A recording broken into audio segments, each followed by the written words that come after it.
Salut, c'est Chris. Alors si tu aimes la culture, le patrimoine ou tout simplement si tu as internet, tu as peut-être vu passer cette photo ces derniers jours.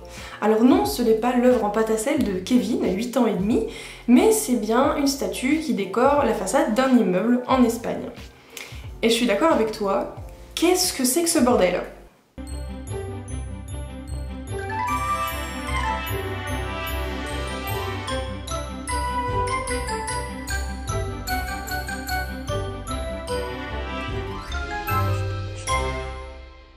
Alors déjà, il faut mettre un petit peu de contexte.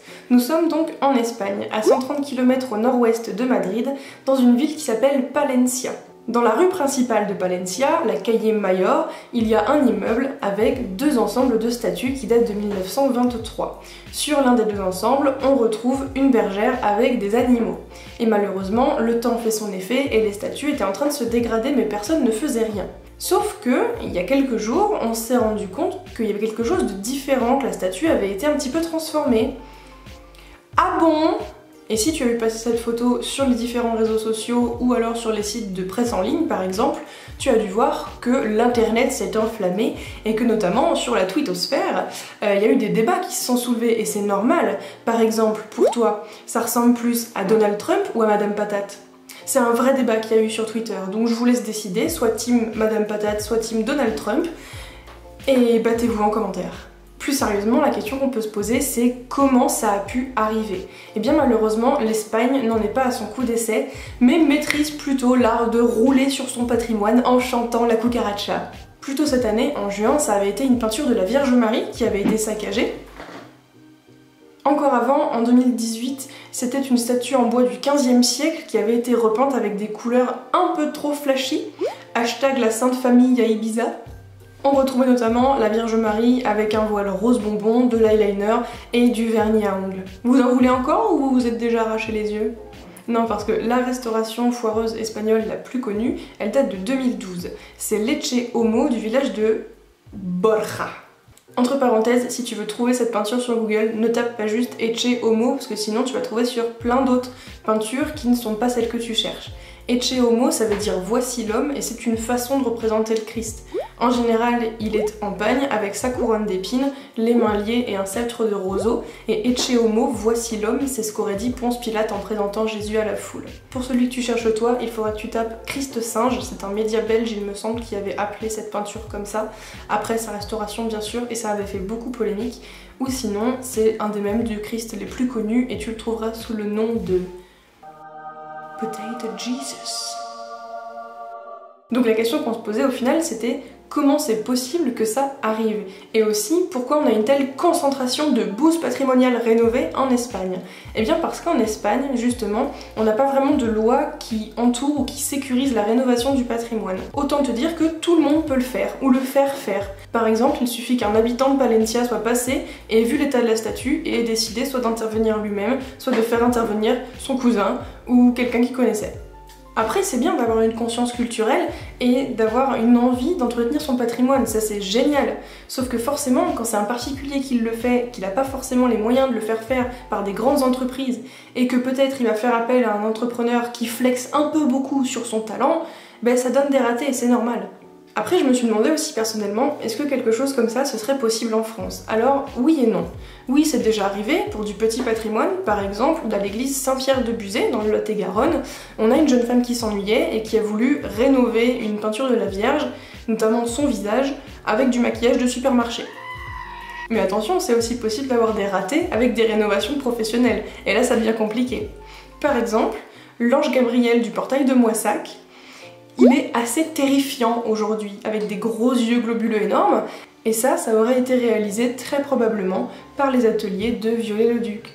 Mais en France en général, c'est très surveillé et très contrôlé, puisque pour tous les corps de bâtiment qui doivent intervenir sur des monuments historiques ou des monuments patrimoniaux importants, les maçons, les stucateurs, les charpentiers, n'importe quel corps de métier, eh bien en général, ils doivent être labellisés et certifiés pour pouvoir intervenir sur ce genre de bâtiment.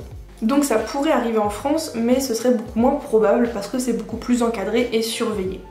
Mais c'est pas non plus une raison pour tous les Français de pointer du doigt les Espagnols et de se moquer d'eux en mode qu'ils sont nuls, qu'ils sont bêtes. Pas du tout, parce que les rénovations faites avec les pieds, t'en as partout sur Terre. Je te montre mon top 3.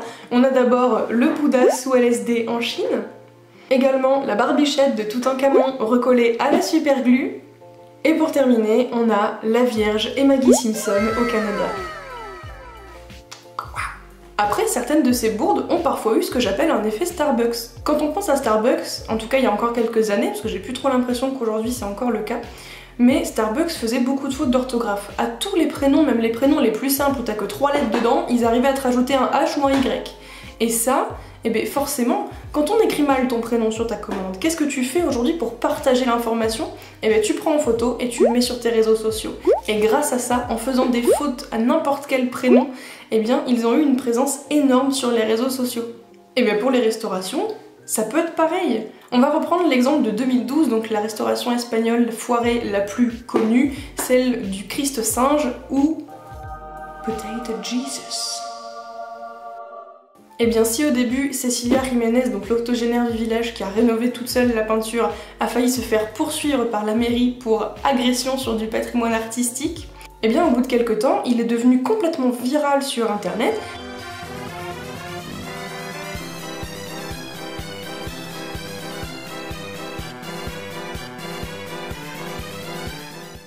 Et les touristes se sont mis à vouloir aller dans ce village pour se photographier devant le Potato Jesus. Donc les fréquentations touristiques sont passées de 6 000 personnes à l'année à 50 000 personnes l'année d'après. Et forcément, on a mis en tourisme cette chapelle, ça a permis de faire d'énormes rentrées d'argent qui ont pu du coup pérenniser et sécuriser l'église. Et c'est là que Cecilia Jiménez a été très maligne puisqu'elle a touché des droits suite à sa restauration sur la peinture.